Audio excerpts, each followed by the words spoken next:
안녕하세요. 안녕하세요. 네, 고구려 특강 제4강 시작하겠습니다.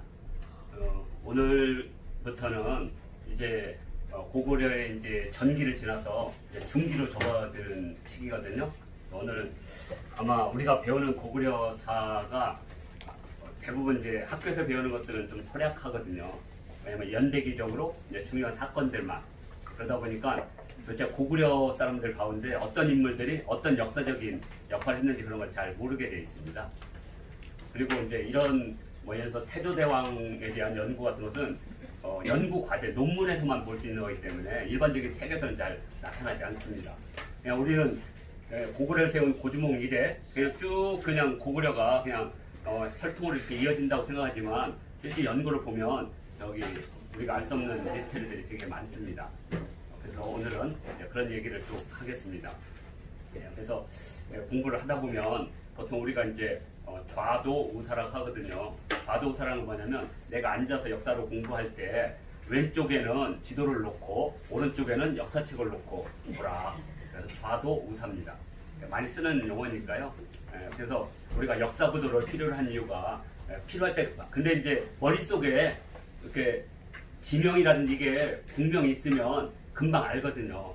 근데 이제 우리나라는 그래도 조선시대 이전까지는 주로 이렇게 지역을 나눌 때 이렇게 산이나 강을 해서 뭐 요서, 요동 이렇게 잘 안 나눴어요. 근데 중국은 왜 나누냐면 우리 북방민족은 대부분 수련민족이고 유목민족이기 때문에 어떤 특정 지역에 머물지를 않아요. 그래서 그 사람들은 땅이 중요한 게 아니라 방향이 중요한 겁니다.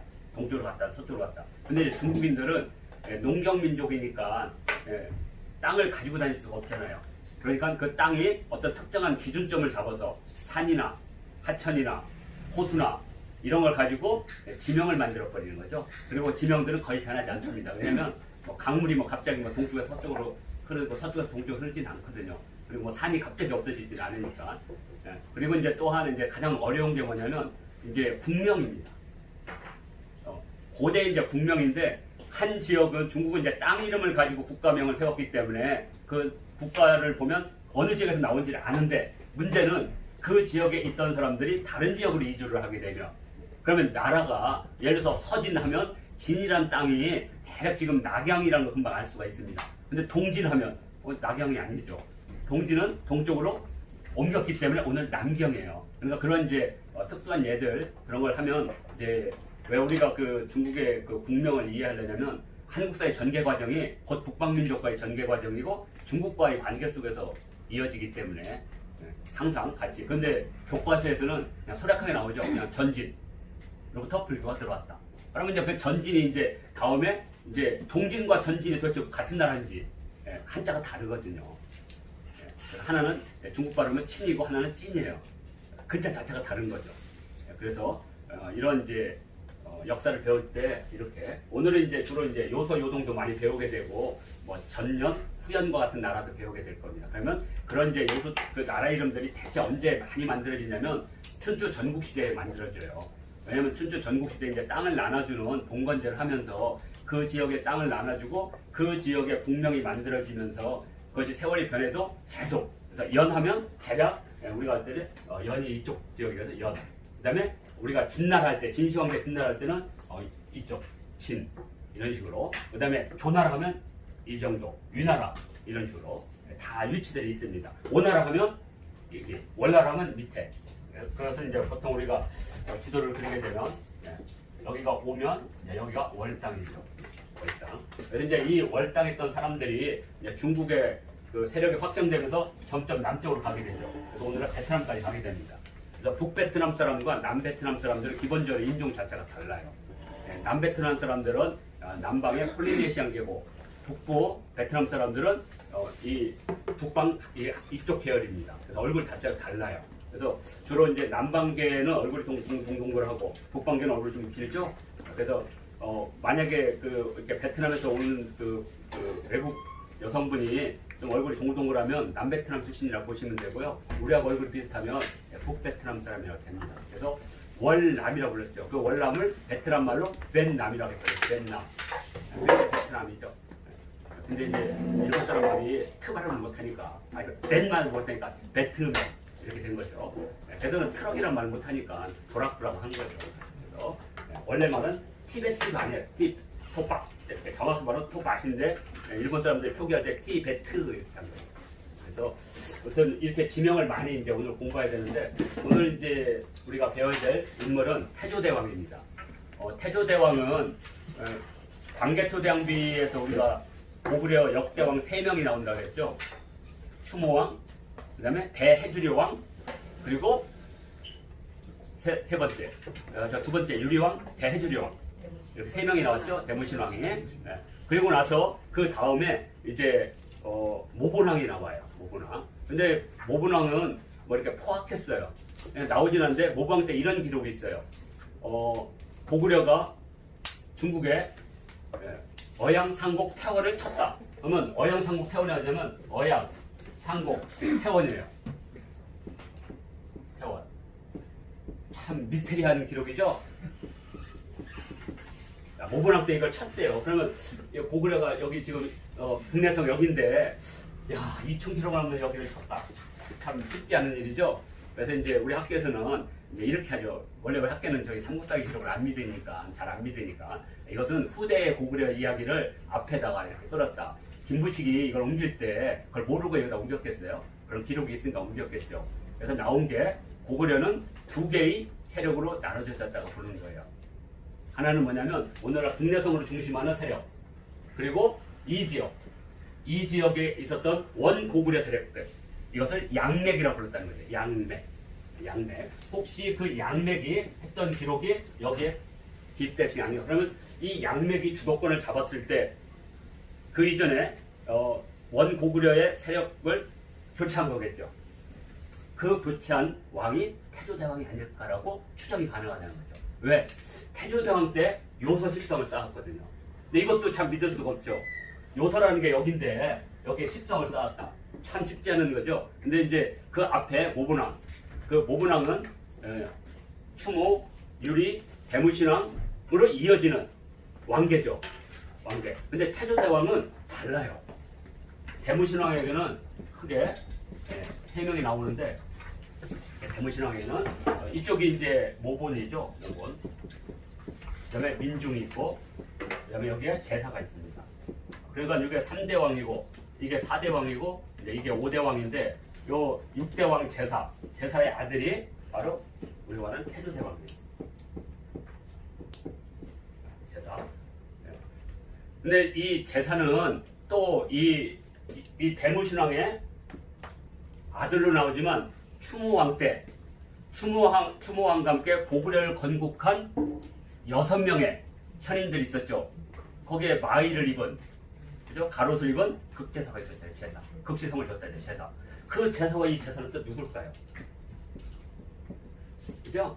네. 그래서 이 제사라는 게 혹시 이렇게 제사장이나 어떤 다른 일을 뜻하는 게 보통 명사가 아니에요. 그러면 만약에 이 사람이 이 대무시라는 수손이 아니라면 이 사람은 나중에 여기에 호적에 들어가 있을 뿐이지 정변을 일으킨 사람을 볼 수가 있다는 거죠.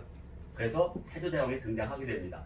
자, 그래서 태조대왕은 그래서 다른 말로는 국조왕이라고 되어 있어요. 삼국사에 국조. 나라의 조상이 돼요. 아니 지금 추모왕이 있는데 추모성왕이 계시고, 그죠? 유리명왕이 계시고 대무신왕이 계셔요. 그러니까 보세요. 성왕이 있고, 그 다음에 유리는 명왕이죠. 그리고 여기는 신왕이죠. 왕에 대한 극존칭이잖아요. 극존칭. 그런데 태조대왕은 태조임이자 국조예요. 이것은 나라를 세운 사람이잖아요. 그러면 광개토대왕비에서는 태조대왕을 얘기해야 되죠. 근데 추모왕을 생각하잖아요. 그래서 태조대왕은 혹시 반계에서 고구려의 국가를, 그것은 이제 우리가 북방계들은 같은 추모왕의 후손이라면 다 왕이 될 수 있는 거죠. 그래서 부족 간에 당신이 이번에는 왕을 하시오. 그럼 태왕이 되는 거죠. 근데 이제 유교적 입장에서는 그게 무지 위험하다는 거예요. 예를 들어서 고려를 세운 나라가 왕씨만 있는 건 아니잖아요. 여기 진주광씨도 있고, 여기 시흥광씨도 있고, 뭐 여기 파주에 파평윤가도 있고, 그럼 그 사람들도 다 고려를 세우는데 공신들이잖아요. 그러면 왕건만 꼭 고려의 왕이 되려는 법은 없잖아요. 북방민족의 전통에 의하면. 예를 들어서 5개 부족이 고려를 세웠다. 그러면 당신만이 왕위를 계승할 권리가 있는 것이 아니다. 우리도 있다고 얘기할 수가 있죠. 근데 유교적 관점에서 그게 불가능하죠. 유교는 그래서 이러한 그 부족 간의 부족, 세력 간의 세력, 왕위 교체를 전부 뭘로? 혈통으로, 왕계로 삼은 것이 아닌가. 예, 백제도 이제 그런 얘기들이 많습니다. 그래서 일단 태조대왕은 저렇게 북조왕이고요. 또 미스터리 하나가 있습니다. 태조대왕은. 자, 우리 그 역사에서, 고구려 역사에서 가장 장수하신 왕. 네, 이러니까 다 땡이에요. 네, 태조대왕이에요. 네, 그 다음에 고구려에서 왕위를 가장 오래 하신 분. 네, 태조대왕이요. 네, 태조대왕은요, 왕위를 물리고도 한 20년 더 사셨어요. 한 31년인가? 참 미스테리하죠. 한번 연도로 볼까요? 이게, 그래서 이게 이 모본왕 다음에 왕계가 사실은 엄청난 투쟁이 있었다는 거예요.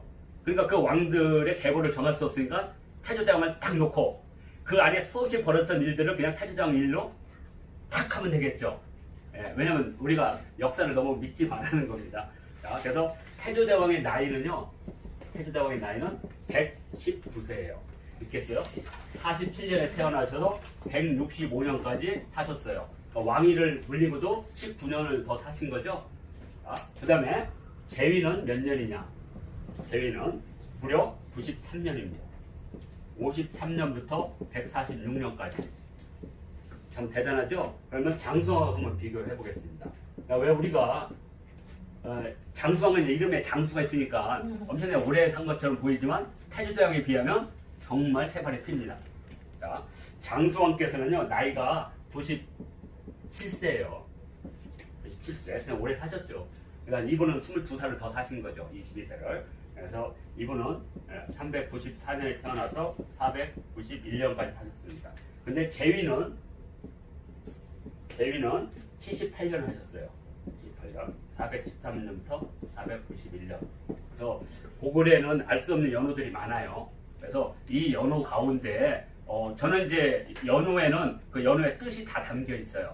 우리가 중흥이라고 하면 무너진 왕권을 다시 세우고, 그다음에 발의 선왕이 연호가 건흥이거든요. 그러니까 발의 영광을 되일으켰다는 거죠. 그런데 발의 선왕은 대주영의 후손이 아니거든요. 대주영의 동생인 대야갈의 후손이에요. 반기 후손이죠.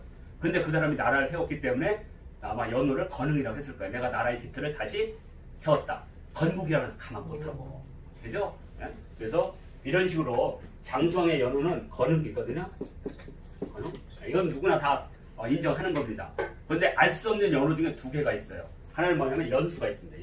연수 연호가 있고요. 연가라는 연호가 있습니다. 지금 학계에서는 이 연호를 후대, 평강왕이나 이 사람들이 연호를 보는데 저는 장수왕의 연호를 보고 있습니다. 왜냐면 한자에는 한자의 의미가 담겨 있어야 돼요. 자, 연수라는 거 뭐냐면 60대를 넘었다는 뜻입니다. 예전에 60대라는 것은 어마어마하게 이렇게 오래 살았다는 걸 의미하거든요. 그래서 축하주는 거죠. 우리 고종임금께서는 60이 넘게 살기 힘드니까 51세 때 망육이라고 그랬잖아요. 망육. 60을 바라본다 그래서 어극 40년 망육에 신경 비전을 세우게 되잖아요. 마찬가지로 연수란 게 그겁니다. 그런데 이제 나이만 60이 아니라요. 왕위가 60년이 됐네요. 그러니까 어떻게 해요? 경사스러운 걸 또 해야죠. 그게 연가가 아닐까. 가상스러운. 그러면 연수나 연가에 해당될 수 있는 사람은 두 살 빼 없죠? 태조대왕과 장수왕. 근데 지금 불상이 이렇게 나오는 데에 연가 7년명이 나오거든요. 국립중앙관을 보면 연가 7년명. 그러니까 태조대왕 때는 아니죠. 풀과 들어오질 않았으니까. 그러니까 연자를 쓸 수 있는 사람은 결국에는 장수 때입니다. 그러니까 이렇게 왕의 이름이나 연호는 특별한 의미를 갖죠. 그냥 짓는 게 아니죠. 우리 광개토대왕의 연호가 영락이잖아요. 다 평정했기 때문에 영원한 복락의 땅을 만들겠다. 그죠? 영원한 낙토를 세우겠다. 그게 영락이죠. 그러니까 중국에서는 명나라 때 명나라 성조와 주체가 쿠데타를 일으켜서 3대 황제가 되는데 그 사람 호가 영락이에요. 영락. 자기가 쿠데타를 일으켰으니까 이제 세상을 평화하겠다. 그리고 이제 북경으로 천도를 하죠. 그때 영락이라는 연호를 쓰게 되죠. 마찬가지로 북조라고 하는 이름 속에는 그게 담겨 있다는 거죠. 담겨 있다는 거. 네. 그래서 이 제위가 이렇게 길고 나이가 이렇게 많은 것은 뭔가 그 안에 숨겨진 이야기였어요. 근데 그걸 역사책엔 다 쓸 수가 없어요. 그래서 이건 논문으로만 이렇게 얘기하고 문제는 동생 또 왕이 된다는 거예요. 동생이. 근데 동생의 왕 이름이 뭐냐면 이상해요. 차대왕이에요. 다음 의도적인 이름이 있다고 보는 거죠. 자, 그리고 이제 신대왕 때 드디어 이제 왕계가 잡혀요. 예? 그러니까 대략 50년대에서 150년에서 200년, 약 150년간은 고구려에 엄청난 혼란이 와요. 그 이유는 뭐냐? 바로 우리가 옆에 나라를 같이 봐야 됩니다. 중국의 엄청난 변화는 두 가지를 수반해요. 하나는 내부에 혼란이 오면서 왕조를 교체되죠. 또 하나는 그 살고 있던 사람들이 외부로 피신하게 됩니다.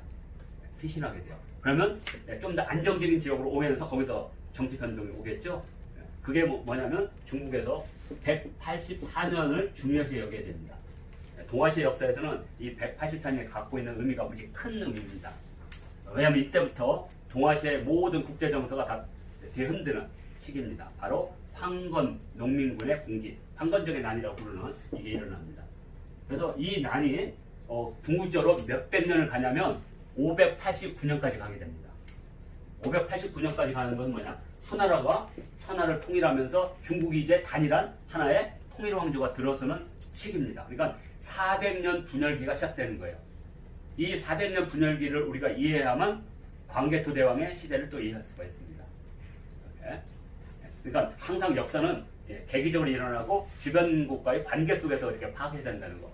그래서 태조대왕 때 나라를 세웠으면 이 사람이 요서십성을 쌓았다. 그러면 모곤왕 때 어양상복 태원인데 이 태원은 왜 중요하냐면 북방민족들이 중국을 쳐들어갈 때 여기는 고비 사막이에요. 그러니까 들어갈 수가 없어요. 여기는 만년 설산인 기련산이 2,000km에 뻗어 있어요. 2,000km. 여기는 고비라고 하는. 고비라는 거는 사막이 아니고 원래는 과벽이에요. 과벽. 근데 이제 발음이 끄비거든요. 끄비. 그래서 이제 이건데 거기는 이제 돌 같은 거 막 이제 비가 오기 시작하면 이게 파이죠. 한번 비가 오면 그러면 이제 그 깎아지는 절벽처럼 흙더미가 이렇게 창처럼 서 있어요. 그래서 과벽이라고 해요. 창고처럼 과벽. 이걸 고비라고 해놓고 뒤에 후대 사람들이 거기다 사막자를 붙여준 것 뿐이에요. 그러니까 이 과벽이 있고 기련산이 있으니까 요 사이를 뭐라고 하냐면 하서주락이라고 해요. 하서주락. 하서는 황하의 서쪽이라는 뜻이고요. 황하의 서쪽이라는 뜻이고 주랑이라는 것은 우리가 그 궁궐에 보면 그 건물과 건물 사이에 비를 맞지 않고 피하려면 뭐예요? 회랑이라고 있죠? 마치 요게 실크로드로 가는 회랑처럼 폭이 50km, 뭐 길게는 200km가 길게 한 1000km, 1500km가 쫙 있어요. 여기를 벗어나면 도낭이 나오는 겁니다. 도낭. 그리고 여기서 이제 타크나막한 사막이 나오고 이게 이제 바로 실크로드가 시작되는 거거든요. 그래서 이쪽으로는 쳐들어올 수가 없잖아요. 북방민족들이. 쳐들어갈 수 있는 방법은 두 가지뿐이 없어요. 하나는 우회해서 이 하수준왕을 쳐들어오는 거예요. 예전에 흉노에 우현왕이 열리 쳐들어왔어요.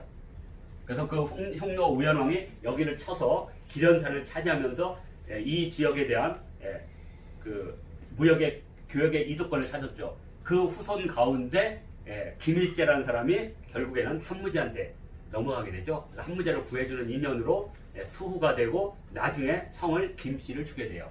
그래서 그 김일제 후손들이 어디 살았냐면 바로 여기 살았습니다. 지금은 난주라고 부르는데요. 황하의 물이 노래 지르는 지역입니다. 난주. 그래서 난주의 옛 이름이 금성이에요. 근데 후대에 이 사람들 세력이 커지니까 도저히 얘들을 둘 수가 없다 해서 어디로? 동쪽으로 옮깁니다. 그래서 이 산동에서 하택으로 옮겨요.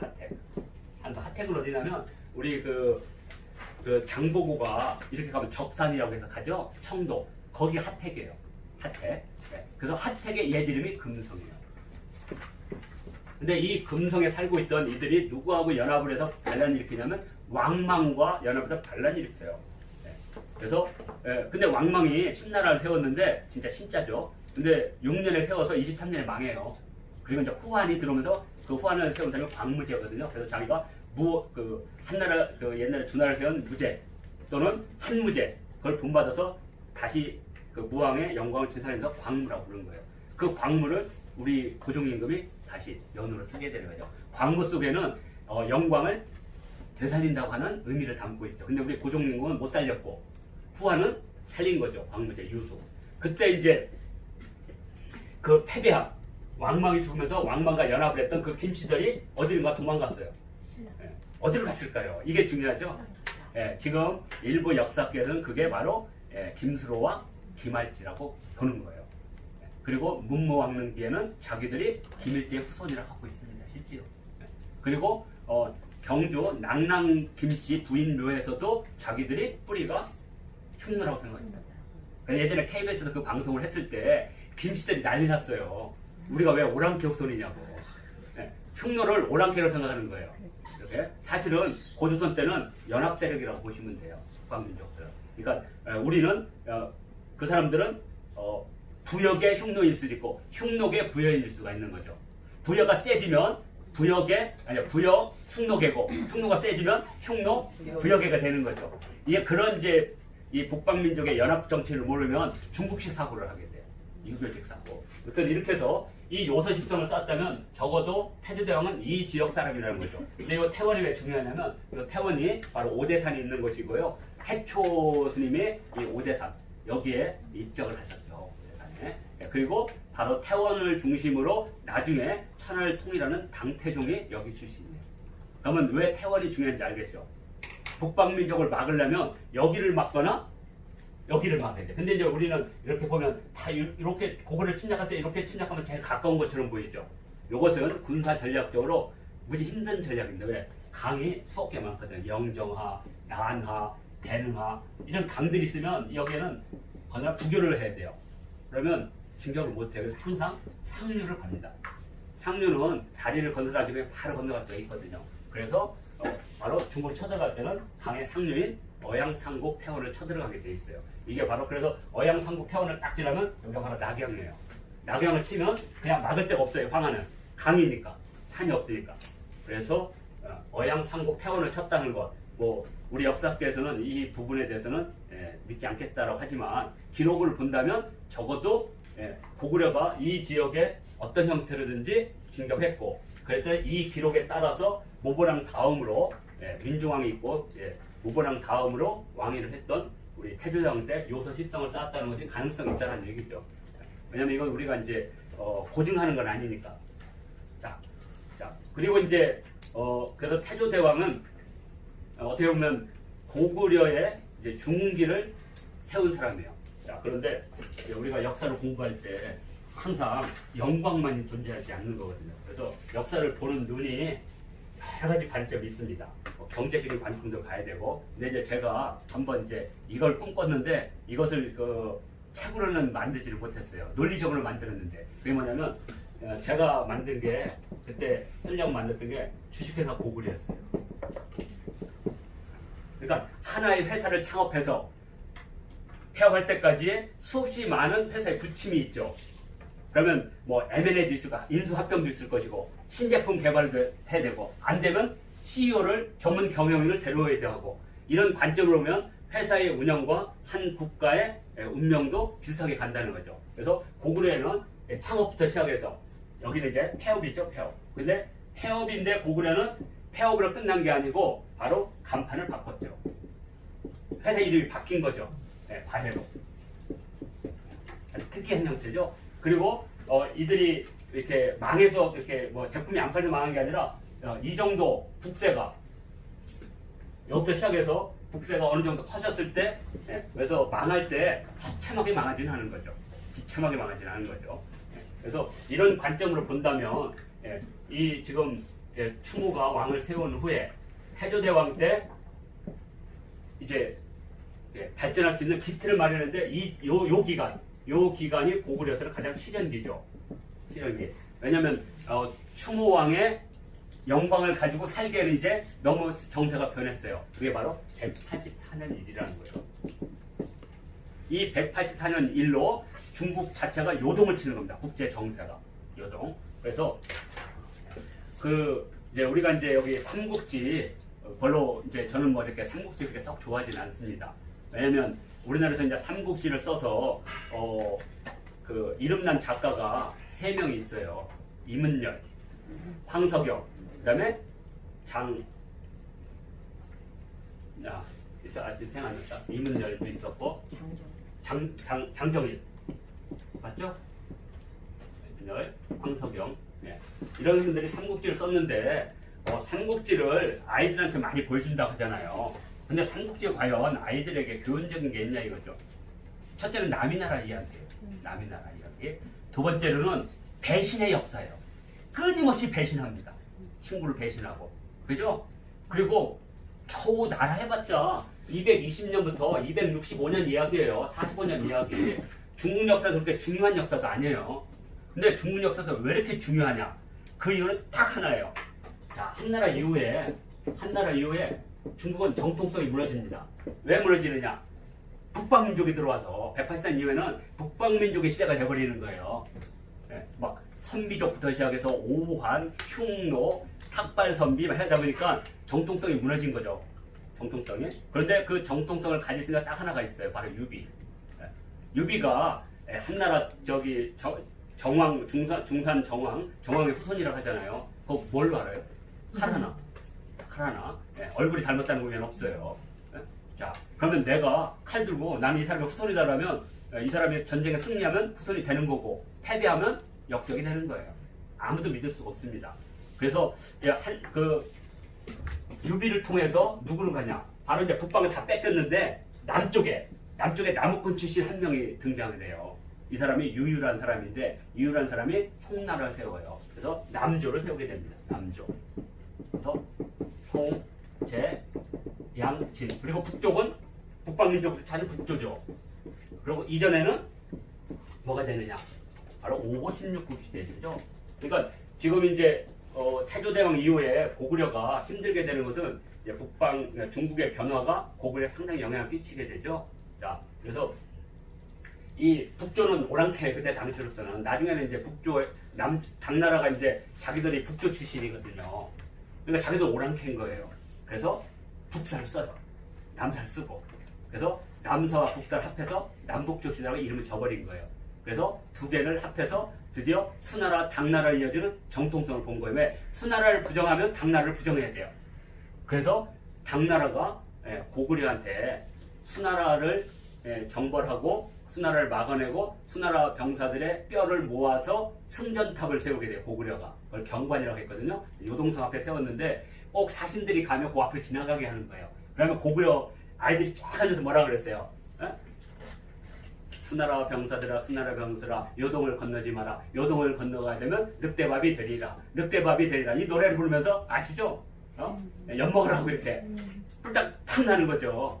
그래서 경관을 허물라고 하죠. 근데 고구려 입장에서는 경관을 허문다는 것은 영광을 허무는 거죠. 그러니까 결국에는 이제 화친파가 경관을 허물겠다 하니까 강경파가 어떻게 했어요? 쿠데타를 일으킨 거죠. 그게 연개수문이죠.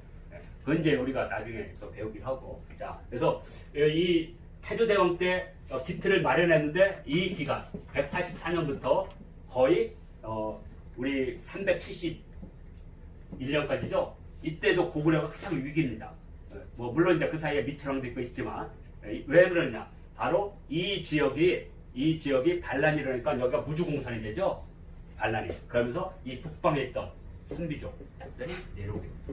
선비족들이. 그러면서 선비족의 시대가 됩니다. 이제 거의 200년 이상을 선비족의 북방을 주도하게 돼요. 그러면 선비족은 북중국을 치려면 반드시 후방에 있는 고구려 화친을 맺거나 고구려를 침략하겠죠. 그러니까 이제 후대 200년대부터 300년대까지 고구려는 거의 선비족과의 싸움이에요. 그런데 이제 역사에서는 선비족을 배울 수가 없잖아요. 예를 들어서 이제 우리가 청소년들과 일반인들에게서 혹시 단석괴를 아세요? 단석괴? 단석괴가 뭐지? 뭐 바둑에서 단수 해가지고 돌을 던진 건가? 뭐 단석괴. 그러면 좀 이따가 가비능을 아세요? 가비능? 들어본 적이 없는데? 모용회를 아세요? 모용회 들어본 것 같아. 왜냐면 뒤에 모용황이 나오니까. 모용회? 모용한? 탁발영미? 이거 하나도 들어본 적 없잖아요. 왜? 한국사에서 그걸 빼버리면 우리 고구려백제 한 200~300년의 역사가 오리무중으로 빠져버려요. 그래서 오늘은 그런 얘기를 해주려고 하는 겁니다. 그래서 이 공손씨는 황건적이 난이 일어날 때 이 사람은 이 지역에는 노식과 공손찬이라는 사람이 이 지역을 차지하고 있었어요. 황건적의 난이 때. 바로 유비가 찾아간 데가 공손찬이잖아요. 유비가 탁주 사람이니까. 탁주가 이제 북경에서부터 이렇게 가서 지금 대동시인데 한 70km 정도 되나? 그래서 이제 공손찬, 노식의 제자거든요. 그래서 이제 그때부터 유비는 돈가스 서가시겠죠. 터전이 없으니까. 그래가지고 결국에는 자기가 터져 있는 여기서부터 벗어나서 서주에 역파한테 갔다가 된탕 당했다가 다시 어디로 도망가요? 사천성으로 가는 거잖아요. 그래서 거기 촉에 가서 겨우 나라 세운 게 촉한이죠. 결국에. 그런데 이제 지금은 정통이 됐죠. 원래는 촉나라인데 중국인들이 여기다 한자 붙여준 거예요. 촉한이라고. 그리고 별로 능력도 없는데 제갈공명은 무신이 되고 관우는 무왕이 되고 그 관우는 뭐가지 잘려 죽었어요. 그 영광스러운 사람도 아니에요. 사실 따진다면 조조 밑에 있던 위나라의 사마의가 실질적으로 영웅 중에 영웅이죠.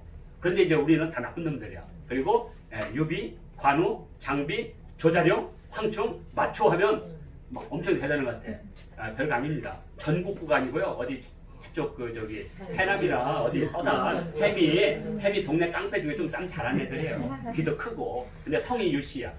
그렇게 생각하면 돼요. 그러니까 한나라에 대해서 너무 한나라는 중국의 역사에서 변방이에요. 변방. 중국 문화가 들어간 적도 없는 곳이에요. 중국의 문명은 그럼 오나라는 뭐냐? 여기도 변방이에요. 여기도 오나라도 양자 밑에. 그럼 결국에는 누구냐? 위나라는 위나라. 조조가 사는 위나라가 정통일 수밖에 없는 거죠. 자, 그런데 이제 전쟁을 하다 보니까 북방민족이 때는 이때다. 그럼 왜 그러느냐? 한무제 때 주변의 모든 민족들이 다 무릎을 꿇었거든요.